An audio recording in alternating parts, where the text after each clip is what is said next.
Hayan, aduna nay dugang kapilian nga masakyan ang mga pasahero paingon sa Mactan-Cebu International Airport. Karong adlawa, opisyal nang nagsugod ang biyahe sa modern PUJ nga may rotang Lapu-Lapu City Public Market to Mactan-Cebu International Airport. Ani ang report.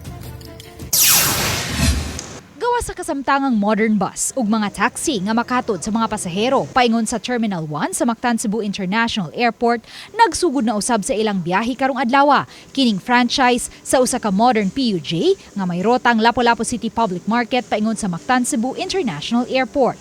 Hinuon sa pagkakaron, duha pa lang ka mga units ni ini ang nagdagan apan tinguha sa kompanya nga nag-operate ni ini nga himuong 18 ka mga units ang ilang padaganon sa maong rota. We were able to get a franchise which is previously yung yellow cab. Na we are now replacing it with modern jeep. It's a Euro 5 engine, meaning yung kanyang emission malinis. Kung ang kasagarang modern PUJ, Class 2 side-facing o nag-atbang ang mga pasahero, kini nga modern PUJ, Class 3 front-facing. 15 pesos gihapon ang regular nga plitihan ni ini sama sa mga regular modern PUJ alang sa unang 4 ka kilometro ug may discount gihapon nga itanyag alang sa mga senior citizens, PWD ug estudyante nga mga pasahero.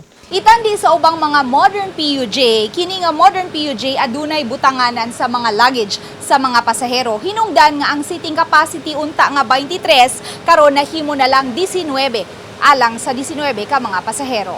Apan matod ni LTFRB 7 Director Eduardo Montialto Jr. kay Class 3 ang maong matang sa modern PUJ, busa higpit nga gidili ang pagpabarog sa mga pasahero. Nami random nga inspection sa ilahang CCTV sa sulod. So, kung ma-find out na mo nga dunay violation, dunay katindog, nanay penalty.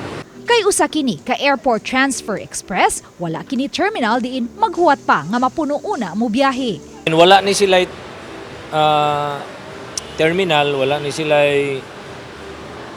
dili ni sila maglangan dire. Ang ilang headway is 5 minutes maximum. Sige ra siya ikot-ikot wala. Matod ni MCIA General Manager Julius Neri Jr., gawas nga makatanyag kini ug mas ubos nga pletihan dili lang alang sa mga pasahero apan lakip na sa mga trabahante sa airport.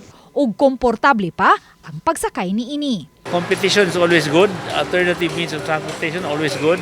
Diba? Different price points always good.